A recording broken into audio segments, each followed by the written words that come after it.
कि मन्नतें भी की, दलीलें भी दी, हर जतन कर देखा, वो जो ना समझते ना समझे, हर बात अनकही रह गई। राजस्थान के बेरोजगार युवाओं ने लंबे समय तक प्रयास किया, उसके बाद भी आरएएस की परीक्षा आयोजित करवा दी गई है। लेकिन उसके अलावा आज की सबसे बड़ी खबर है कि दो कांग्रेस के मौजूदा विधायक लाडनू से मुकेश भाकर और उसके अलावा शाहपुरा से मनीष यादव, दोनों को 1-1 साल की सजा सुनाई गई है, साथ में जुर्माना भी लगाया गया है। मामला 11 साल पुराना है, 9 लोगों को दोषी माना है और झोटवाड़ा से जो कांग्रेस के प्रत्याशी रहे थे अभिषेक चौधरी, उनका भी नाम शामिल है।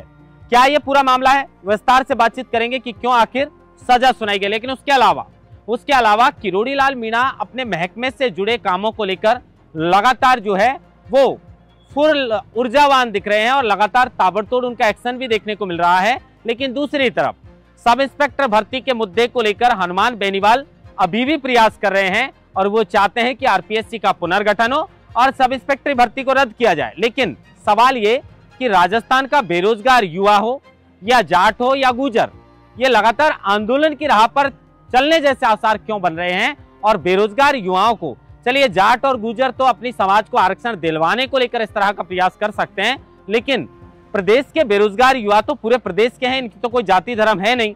अब ये अपनी पढ़ाई लिखाई को छोड़कर क्यों धरना देने पर मजबूर हैं, क्या वजह है इसकी? क्योंकि बीजेपी जब सुनी गई थी उस वक्त इन्होंने नौजवानों का सबसे बड़ा सहारा लिया था। सब इंस्पेक्टर भर्ती को लेकर भी, चाहे वो राजेंद्र राठौड़ हो, सतीश पूनिया हो, उन्होंने कहा था कि रद्द करवाएंगे, बड़े स्तर पर घोटाला हुआ है। लेकिन वो मुद्दा अब हनुमान बेनीवाल को उठाना पड़ रहा है। और दूसरी तरफ राजस्थान के बेरोजगार युवा परीक्षाओं की तिथि को बढ़ाने को लेकर अपनी पढ़ाई लिखाई छोड़कर और धरना स्थल पर टिके हुए हैं।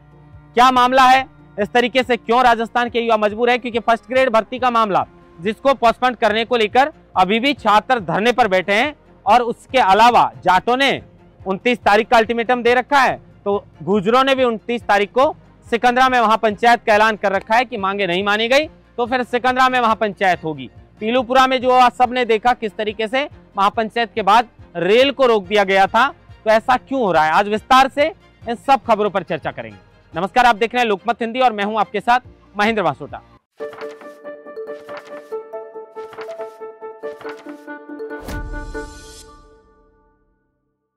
सबसे पहले कांग्रेस के दो मौजूदा विधायक लाडनू से मुकेश भाकर और शाहपुरा से मनीष यादव, 11 साल पुराना राजस्थान विश्वविद्यालय का यह मामला था जिसमें जेएलएन मार्ग को जाम कर दिया गया था और उसी को लेकर आज जयपुर महानगर प्रथम के एसीजीएम 19 जो कोर्ट है, उन्होंने 1-1 वर्ष की सजा जो है वो मुकेश भाकर को और जो मनीष यादव हैं कांग्रेस के दोनों विधायक, इनको सुनाइए। इस पूरे मामले में 9 लोगों को दोषी माना है, 9 लोगों को दोषी माना है, जिसमें झोटवाड़ा से जो कांग्रेस के प्रत्याशी रहे थे अभिषेक चौधरी, उनका भी इसमें नाम शामिल है और इसमें साथ में जुर्माना भी लगाया गया है। हालांकि दोनों को जमानत पर रिहा कर दिया है, लेकिन सजा 1 साल की हुई थी। अगर 2 साल से 1 महीना भी ज्यादा हो जाती तो विधायकी भी जा सकती थी।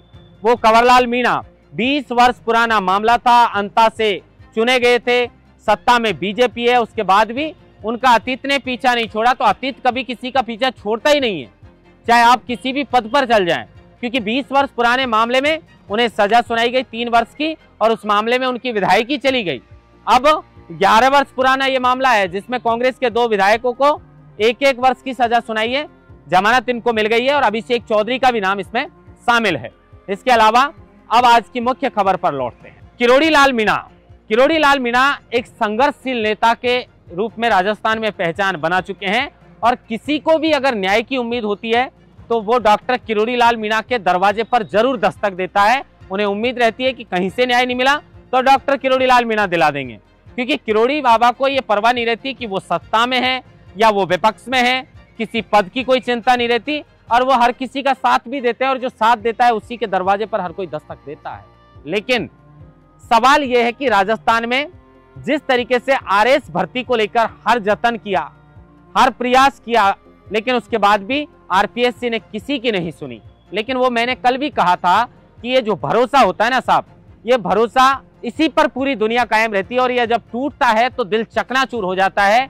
भरोसा दिया था उन बच्चों को 2 उप मुख्यमंत्रियों ने, 11 मंत्रियों ने और 40 बीजेपी के विधायकों ने और यहाँ तक कि संगठन के सबसे बड़े नेता राजस्थान के प्रदेश अध्यक्ष मदन राठौर ने उनको भरोसा दिया था कि तिथि बढ़ा दी जाएगी, लेकिन उसके बाद भी उनका भरोसा टूटा है। और जब टूटता है तो जिसका भरोसा टूटता है उसी को दुख होता है, उसी को एहसास होता है कि भरोसा कितनी बड़ी चीज है। जो बच्चे काफी दिनों से आरएस भर्ती की परीक्षा को लेकर तिथि बढ़ाने की मांग कर रहे थे, उन्हें आप आश्वासन देते हैं और अंत में उनका भरोसा तोड़ देते हैं। खैर, अब इसकी परीक्षा आयोजित करवा दी गई है 17 और 18 को। लेकिन इसके अलावा फर्स्ट ग्रेड भर्ती को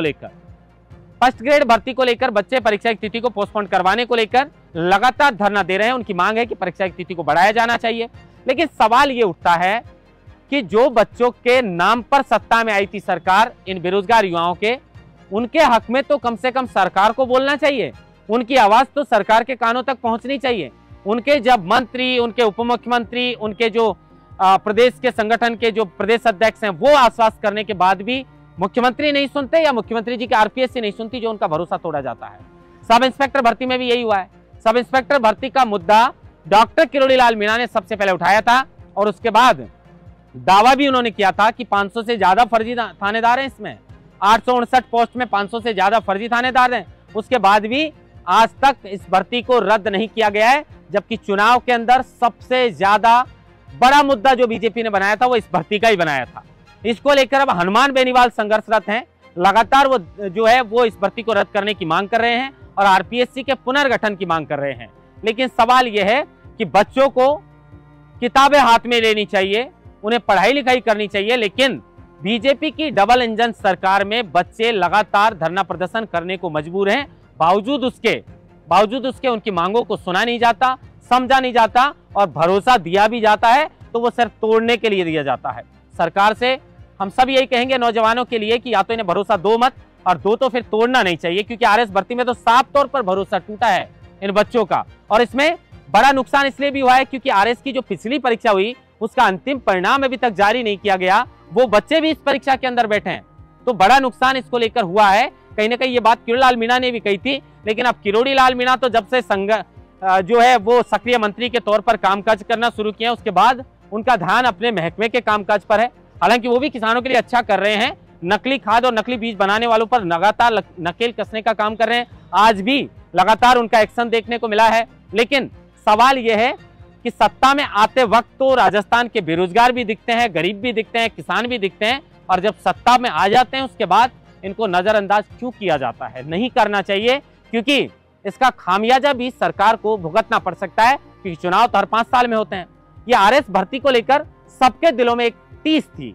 ये इसलिए थी क्योंकि भरोसा दिया और फिर उसके बाद तोड़ा गया था। अब फर्स्ट ग्रेड के जो बच्चे हैं वो तिथि को बढ़ाने की मांग कर रहे हैं। क्या इनका भी भरोसा तोड़ा जाएगा, तिथि बढ़ाई जाएगी? हालांकि इनको भरोसा अभी तक मिला नहीं है, आरएस में मिल चुका था। उसके अलावा राजस्थान के जाट और गुर्जर, जाटों ने अभी जो महापंचायत की थी उसमें कहा था कि 29 तारीख को जो है वो अल्टीमेटम कहीं ना कहीं दे रखा है। इस बात को लेकर अगली क्या रणनीति वो तय करते हैं इसको भी देखना होगा। लेकिन गुर्जरों ने पीलूपुरा के अंदर महापंचायत की, महापंचायत के बाद रेल रोक दी। उसके बाद कहा जा रहा है कि मांगे नहीं मानी तो 29 जून को फिर जो है वो सिकंदरा में महापंचायत की जाएगी। तो सरकार कहीं ना कहीं जिस तरीके से, चाहे डॉक्टर राकेश बिश्नोई की मौत का मामला आप देख लीजिए, जोधपुर से लेकर जयपुर तक संघर्ष कर रहे हैं। कल निर्मल चौधरी के और पुलिस के बीच झड़प होती है। अब पुलिस अधिकारी कहते हैं कि भाई जयपुर से तो इसका लेना देना ही नहीं है। निर्मल चौधरी के ऊपर एफआईआर दर्ज करने की भी इस मामले को लेकर बात की जा रही है। चिकित्सा विभाग में भी ये रेजिडेंट डॉक्टरों ने जिस तरीके के आरोप लगाए हैं, बड़ी विडंबना है कि जो बड़े अधिकारी हैं वो छोटे कर्मचारियों को परेशान करते हैं, शोषण करते हैं, इस तरह के आरोप लग रहे हैं। और जिस तरीके से ये डॉक्टर राकेश बिश्नोई की मौत का मामला है, एचओडी के परेशान करने के बाद जो है वो कहीं ना कहीं सल्फास की गोलियां खाई थी और जयपुर में उन्हें लाया गया, लेकिन जयपुर भी लाकर उन्हें बचाया नहीं जा सका। तो कहीं ना कहीं सरकार को इन सब मुद्दों पर ध्यान देने की जरूरत है, क्योंकि नौजवानों को रुठाने में सरकार का कोई फायदा नहीं है। इसका खामियाजा भुगतना पड़ सकता है। और अब आरएस भर्ती को लेकर मैं बार बार इसलिए कह रहा हूं क्योंकि वो कहते हैं कि भरोसे पर दुनिया कायम होती है, और उसी भरोसे को तोड़ा है, उसी भरोसे को तोड़ा है। अब कहां किसकी नहीं चली, क्या नहीं हो पाया, किस वजह से ऐसा हुआ, लेकिन जो भी हुआ है ठीक नहीं हुआ है। आरपीएससी ने यथावत जो परीक्षा तिथि है उसको रखा और उसी पर परीक्षा आयोजित करवाई। अगर ऐसा करना था तो इन बच्चों को पहले ही कह देते, तो कम से कम ये अंतिम जो दिन थे परीक्षा से पहले के, उसमें कुछ तो तैयारी करते। खैर, अब फिर एक नई राजस्थान डायरी लेकर आपके लिए हाजिर होंगे। तब तक देखते रहिए लोकमत। महेंद्र मास्टर, लोकमत हिंदी, जयपुर।